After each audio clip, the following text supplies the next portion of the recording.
Hi guys! Maaga ako gumising ngayon kasi magluluto daw ako ng bupis. Magbe-birthday yung kapit kwarto ko sa kabila. Bupis yung isi-share ko. Kaya, punta na tayo sa kusina. Painit ng mantika. Lagyan na ng asin. Lagay na yung bawang. Yung siling maanghang. Radish. Bay leaves, patis, paminta,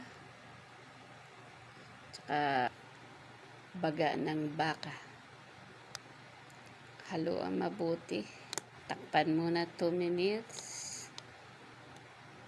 Paste. Haluan mabuti. Takpan ng 2 minutes ulit.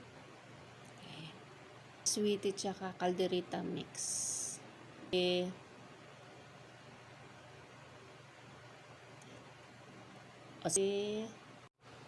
Patikim.